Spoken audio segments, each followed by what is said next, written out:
Dr. John Watson. I shared a flat at 221B Baker Street with a young man named Sherlock Holmes. This would normally be a simple statement of simple fact, but I had learned in the first few weeks of our association that the normal process of returning home was in itself an adventure.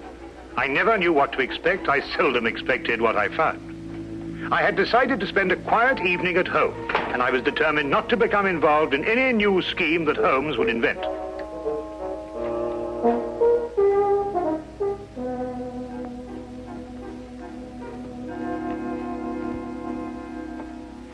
Sulfate gas. Oh? Do you remember the Dietrich case, when the defense tried to prove that no one could produce the deadly poison without a trained chemist? No. Well, I'm going to try it now. With kitchen utensils and a secondary school chemistry book. I knew it could be done. There it is, Watson. Brilliant. Now you've done.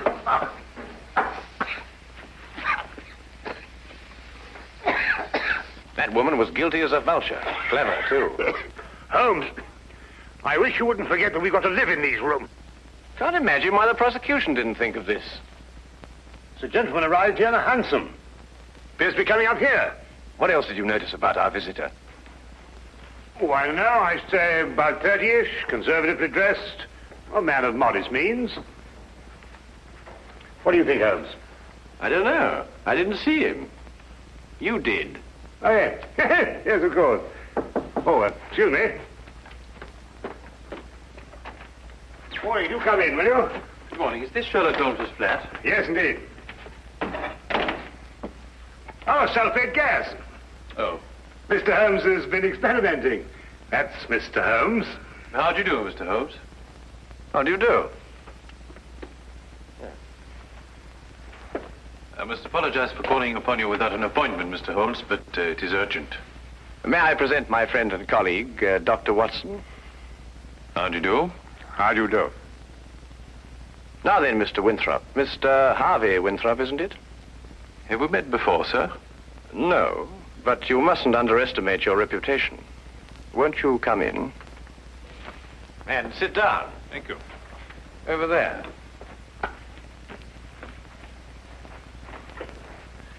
I had heard your powers of observation were remarkable, Mr. Holmes. Perhaps you also know the purpose of my visit. I can only say it's a personal matter. How do you know? It is always a personal matter when one consults me rather than the police. Of course. But my reason to see you actually concerns my elder brother, John.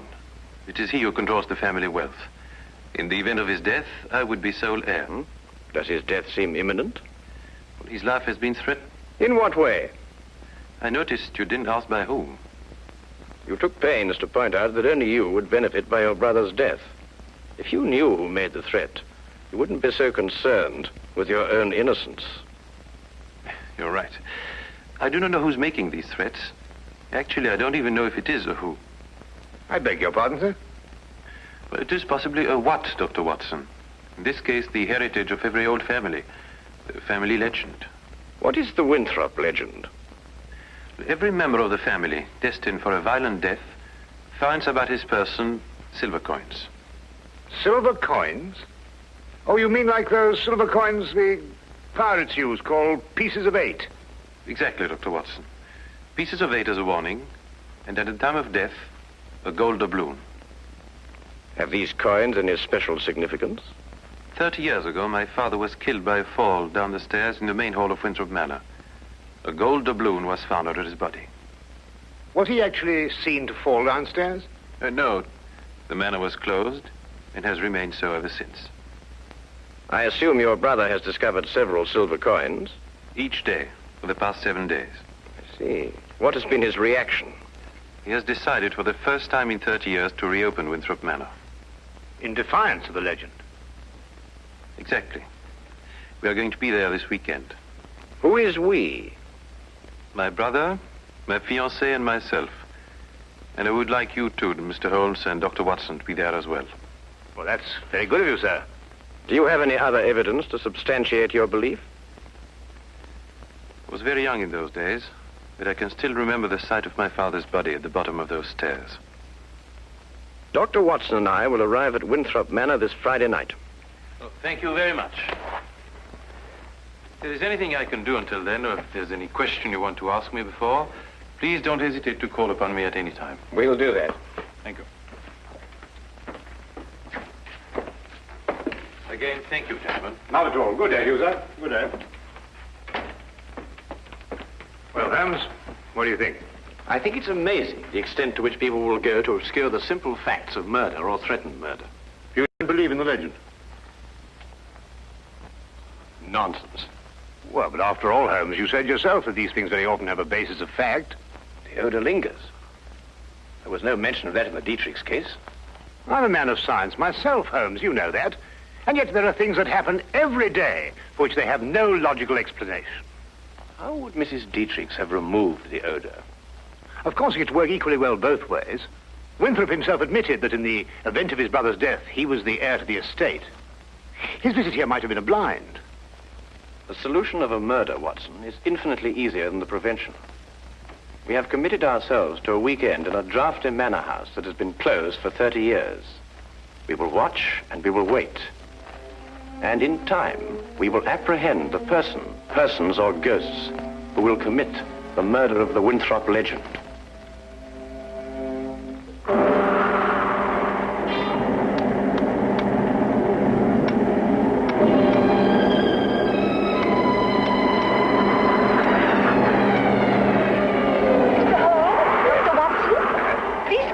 Thank you.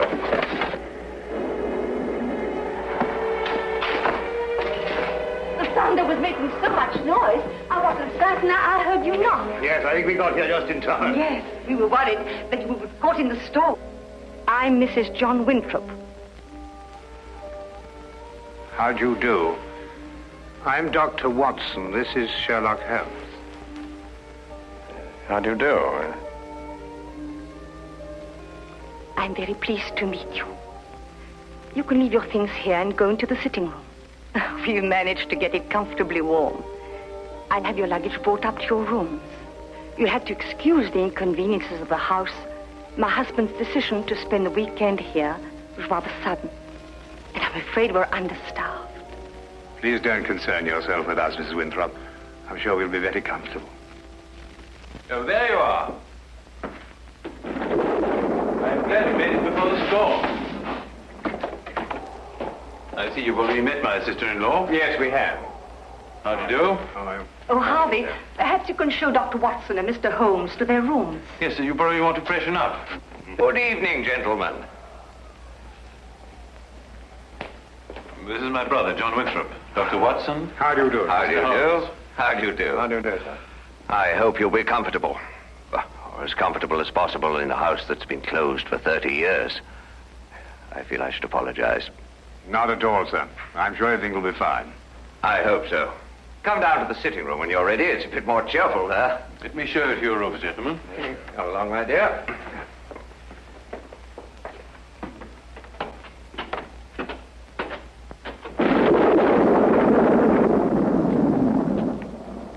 You didn't mention your brother was married. Didn't I? I thought I had. Then surely she would be the heir to the estate if anything should happen to your brother. No, the estate upon his death goes to the next male member of the family. Oh, I see. How did Mrs. Winthrop lose her sight?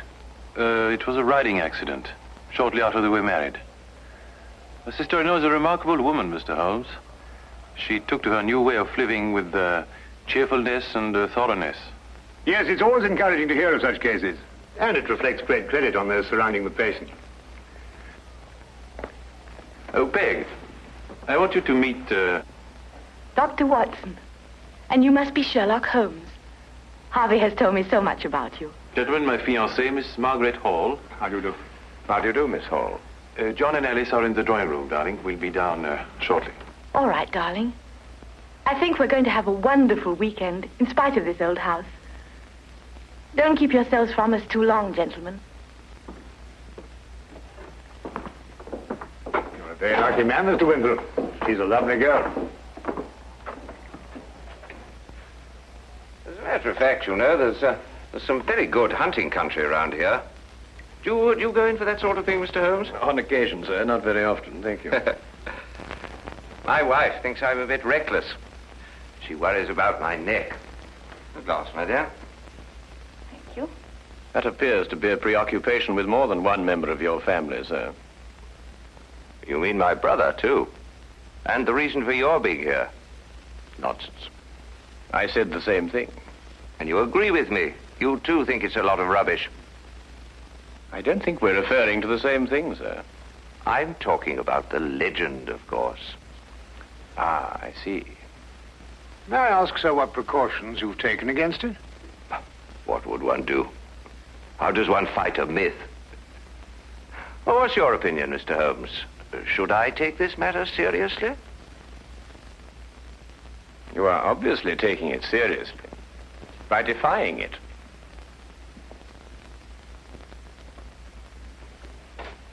By coming down here to prove that it doesn't exist.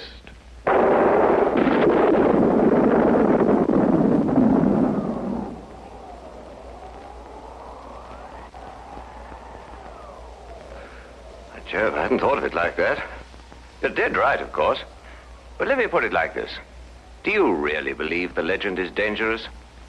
You are obviously overlooking the second conclusion, sir. If the legend is real and beyond our understanding, then your life may be being threatened by the supernatural. If we rule that out, then the threat has a very realistic source. In either case, the threat remains. I hadn't thought of it that way. But there are just the 6 of us here, Mr. Holmes. Surely if there is danger for John, it couldn't come from any of us. There are just the 6 of us now, Miss Hall.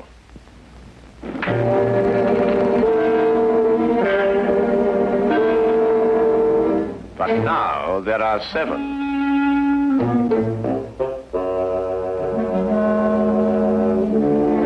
John, what is it?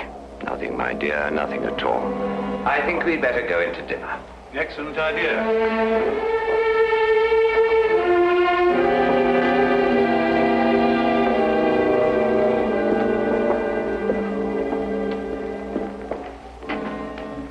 I don't like it, Holmes.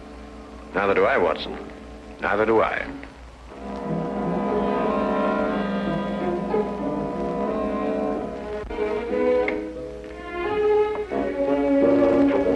Oh, come in, Watson. Oh, don't be alarmed, old chap. I don't think this contraption has been fired for centuries.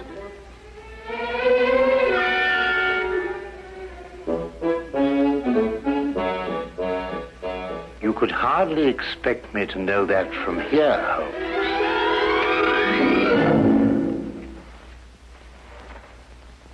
Seems it's working after all.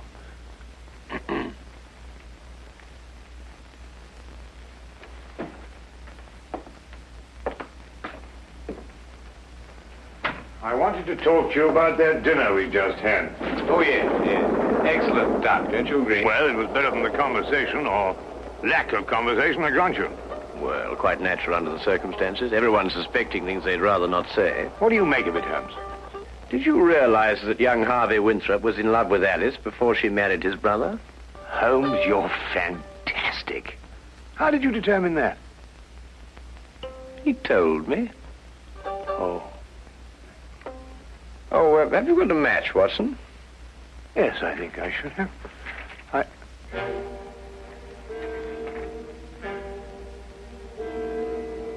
Holmes, look. Yes, I know. I slipped it in your pocket during dinner. You what? I just wanted to see how easy it was to plant those things on someone else. Well, really, Holmes, for all you know, I might...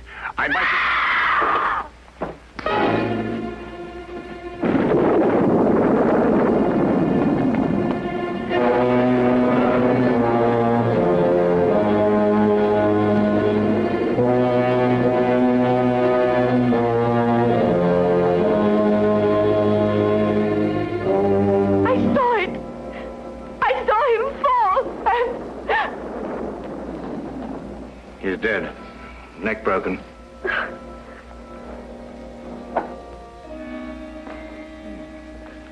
A gold doubloon. What's happened? Please. Oh, someone tell me. What's happened? happened?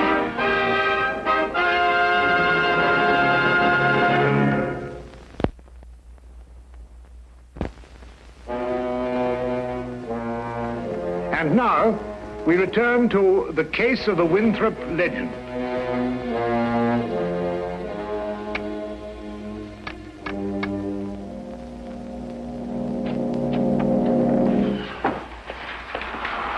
Had quite a time getting back here. The roads are turning bad.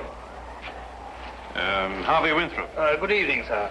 Could you get everybody together and see if we can try and get this thing sorted out? Where's the body? Over there.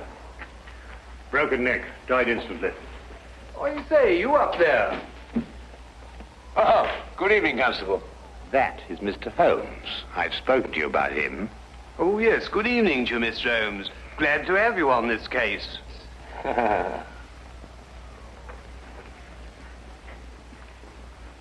His wife.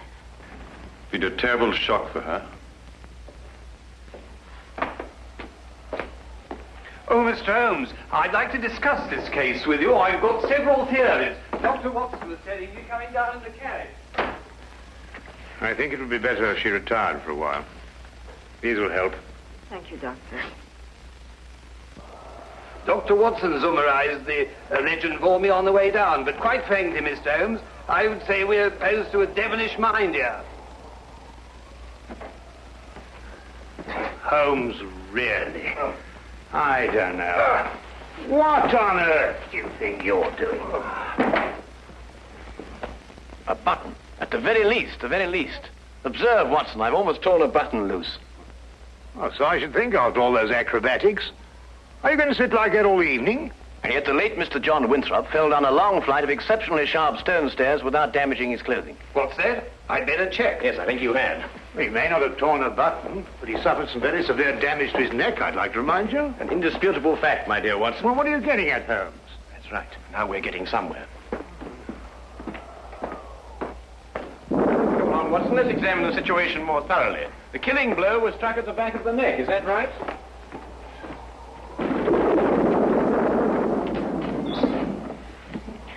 It was. He must have struck the edge of the stairs. He fell. Stone. Edge is quite sharp. Wouldn't the wound be deeper, more pronounced, Watson? Would you re-examine the injuries like a good fellow? Mm-hmm. Well, the skin's broken, but not unusually so. Still, it's difficult to know the position of the body when he fell. I agree with Mr. Holmes. Winthrop and the blind woman were at the top of the stairs when he fell. Mm-hmm. And in a position to have pushed him down. Right. You then imply that Miss Hall, being downstairs all the time, may be ruled out as a suspect. Well, I should take that as a prima facie proof of her innocence. Do you really think so, Watson? Mm-hmm. What's that? Who are you accusing, Mr. Holmes? Your fiancé. Holmes? You're insane. Not at all, I assure you. Your brother didn't fall down these stairs. He was killed, struck by a blow from behind, very probably in this room. His body was then placed at the foot of the stairs, and the legend having been carefully reawakened, and the manner in which your father met his death, and the gold doubloon, all led you to the obvious conclusion. She couldn't have done it. I assure you she could. But Holmes, she had no motive. The estate now passes to Harvey Winthrop. Well, yes, I'm the only one who had a motive. I would say you and the lady you are going to marry. Are you going to report her to the police? Less than useless, I'm afraid. No court in this world would ever convict her on the evidence we have. Well, assuming you're right, and mind you, to me, it's only an assumption, there's nothing we can do. Yes, there is. We can at least remove the assumption. Come with me, gentlemen, into the drawing room.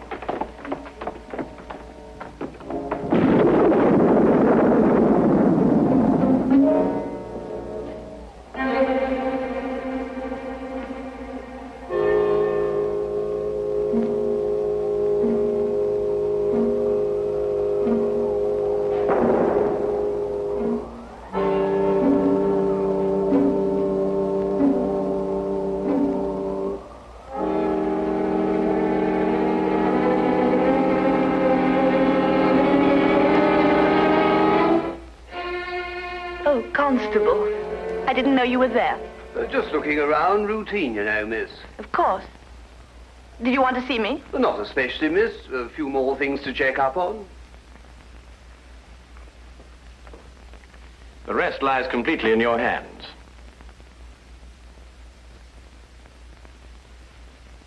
Alice is resting now. Not sleeping, but... Oh, this whole thing is horrible. If you'll forgive us, Dr. Watson has a medical certificate to fill out. Yes, I should attend to that.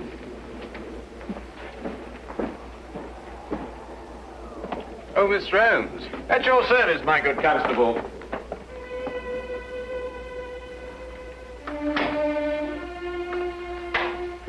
That Holmes. What a peculiar man.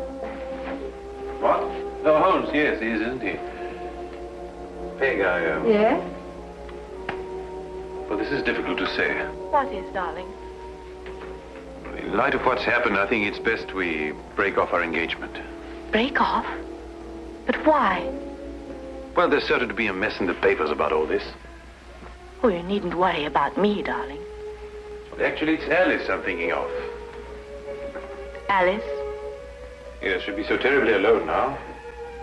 In a way, I feel responsible for her. You love her.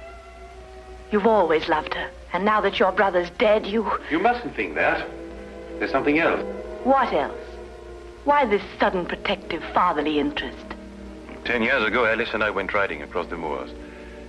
I started a race. Her horse broke away from her and she couldn't stop him. He took a high fence and fell. And Alice became blind. But you can't live with that for the rest of your life. It was an accident. It was unfortunate, but it shouldn't influence our relationship now. I'm afraid it does. To me. John dies and you take Alice. That's funny. That's really ironic. Ironic? What makes you see ironic, such a situation? I don't know. I just meant nothing. Just an expression.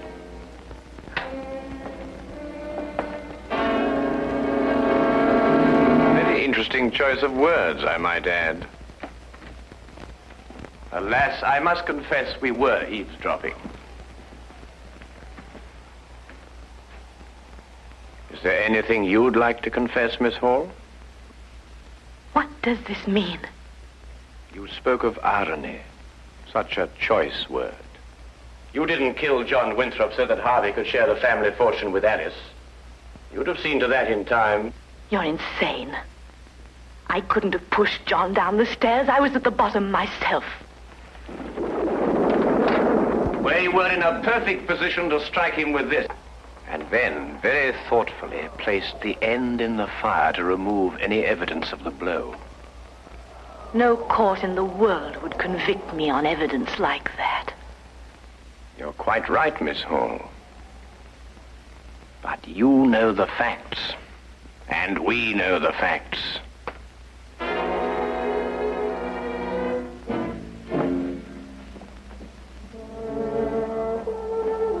But surely, Holmes, something can be done.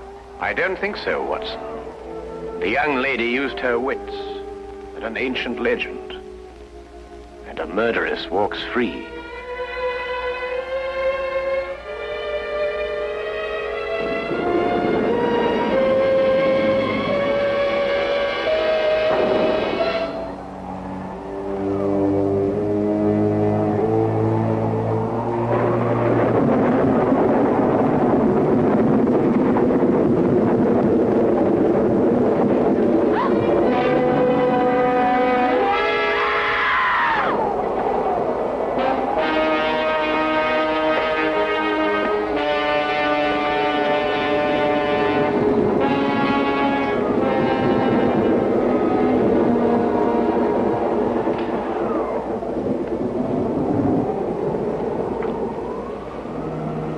But it's a gold doubloon.